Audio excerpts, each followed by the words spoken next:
UAE ILO fine വന്നിട്ടുണ്ടോന്നും ഇനി fine വന്നിട്ടുണ്ടെങ്കിൽ അതെങ്ങനെയാണ് ഓൺലൈനായിട്ട് പേയ്മെന്റ് ചെയ്യാന്നുള്ളതുമായിട്ടുള്ള ഒരു വെബ്സൈറ്റാണ് ഞാൻ പറഞ്ഞുതരാൻ പോകുന്നത്. പലരും ഒരുപാട് പ്രവാസികളുണ്ട്, ചില ക്യാമ്പ് ഏരിയകളിലൊക്കെ താമസിക്കുന്നവർക്ക് പുറത്തൊക്കെ പോയി ഇത് ചെയ്യാൻ വേണ്ടിയിട്ട് വളരെ ബുദ്ധിമുട്ടായിരിക്കും. അപ്പോൾ നിങ്ങളുടെ ഫോണിൽ നിന്ന് തന്നെ വെബ്സൈറ്റ് ഉപയോഗിച്ചിട്ട് എങ്ങനെയാണ് ഈ ILO ഫൈൻ ക്ലിയർ ചെയ്യാന്നുള്ള വീഡിയോ ആണ് ഞാൻ ഈ വീഡിയോയിൽ കാണിച്ചു തരാൻ പോകുന്നത്. നിങ്ങൾ പരമാവധി നിങ്ങളുടെ ഗ്രൂപ്പിലേക്കൊക്കെ ഈ വീഡിയോ ഷെയർ ചെയ്ത് കൊടുക്കുക. അത് ഫൈനും കാര്യങ്ങളൊക്കെ ഈ റിന്യൂവലിന്റെ സമയത്തൊക്കെ ഒരുപാട് ഫൈനും കാര്യങ്ങളൊക്കെ വന്ന് നടക്കുന്നുണ്ടാവും, അത് പലരും അറിയൂല. അപ്പോൾ എങ്ങനെ അത് ക്ലിയർ ചെയ്യാന്നുള്ള വീഡിയോ ആണ് ഇതിലൂടെ കാണിച്ചു തരാൻ പോകുന്നത്. അതിനായിട്ട് നിങ്ങൾ ഗൂഗിളിൽ കയറിയിട്ട് ILO ക്വിക്ക് പേ എന്ന് ടൈപ്പ് ചെയ്ത് കൊടുക്കുക. ടൈപ്പ് ചെയ്യുമ്പോൾ നിങ്ങൾക്കൊരു സൈറ്റ് ഫസ്റ്റ് തന്നെ അതിൽ കാണാം, ILO ക്വിക്ക് പേ എന്നുള്ള വെബ്സൈറ്റ് നിങ്ങൾക്ക് കാണാം. അതിൽ ക്ലിക്ക് ചെയ്തതിനു ശേഷം അതിൽ നിങ്ങൾ സെർച്ച് ബാർ കാണാം, അതിൽ നിങ്ങളുടെ എമിറേറ്റ്സ് ഐ ഡി സെലക്ട് ചെയ്ത് കൊടുക്കുക. തൊട്ട് താഴെ കാണുന്ന കോളത്തിൽ നിങ്ങളുടെ Emirates I D number type ചെയ്ത് കൊടുക്കുക, പിന്നീട് സെർച്ച് കൊടുക്കുക.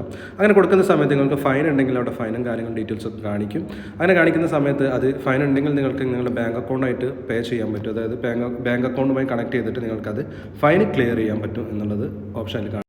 അപ്പോൾ ഈ വെബ്സൈറ്റിലൂടെ നിങ്ങൾക്ക് ഓൺലൈൻ പേയ്മെന്റ് ചെയ്തും കണ്ട് ഈ ഒരു ഫൈൻ നിങ്ങൾക്ക് ഒഴിവാക്കാൻ പറ്റുന്ന കേട്ടോ. അപ്പോൾ മാക്സിമം ഷെയർ ചെയ്യാൻ നമ്മുടെ പേജ് ഒന്ന് ഫോളോ ചെയ്ത് നോക്കുക. ഇതുപോലത്തെ നല്ല വീഡിയോ കാര്യങ്ങളൊക്കെ ചെയ്യുന്ന സമയത്ത് അത് നിങ്ങൾക്ക് കാണാനും കഴിയും.